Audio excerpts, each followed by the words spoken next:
Hello guys, আসসালামু আলাইকুম। কেমন আছেন সবাই?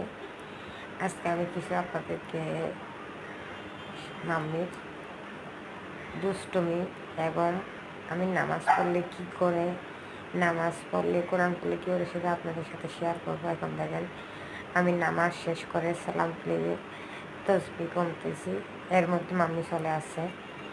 চলে এসো এই হুটহাট করে তসবিটা নিয়ে টানাটানি করে, কারণ তসবি কমবে। এটা আর গনতে পারে না, ওটা নিয়ে লসিটা চিরবে, এই খুঁটিগুলো নেবে, দুষ্টুমি করবে মাম্মির সাথে, মানে মাম্মিকে পড়তে দেবে না, নিয়ে নেবে, টানাটানি করবে। এটাই এর কারণ। সব সময়, প্রতি মুহূর্তে, প্রতিনিয়তে আমার সাথে এই দৃশ্যটা করে, আমার সাথে এই দৃশ্যটা।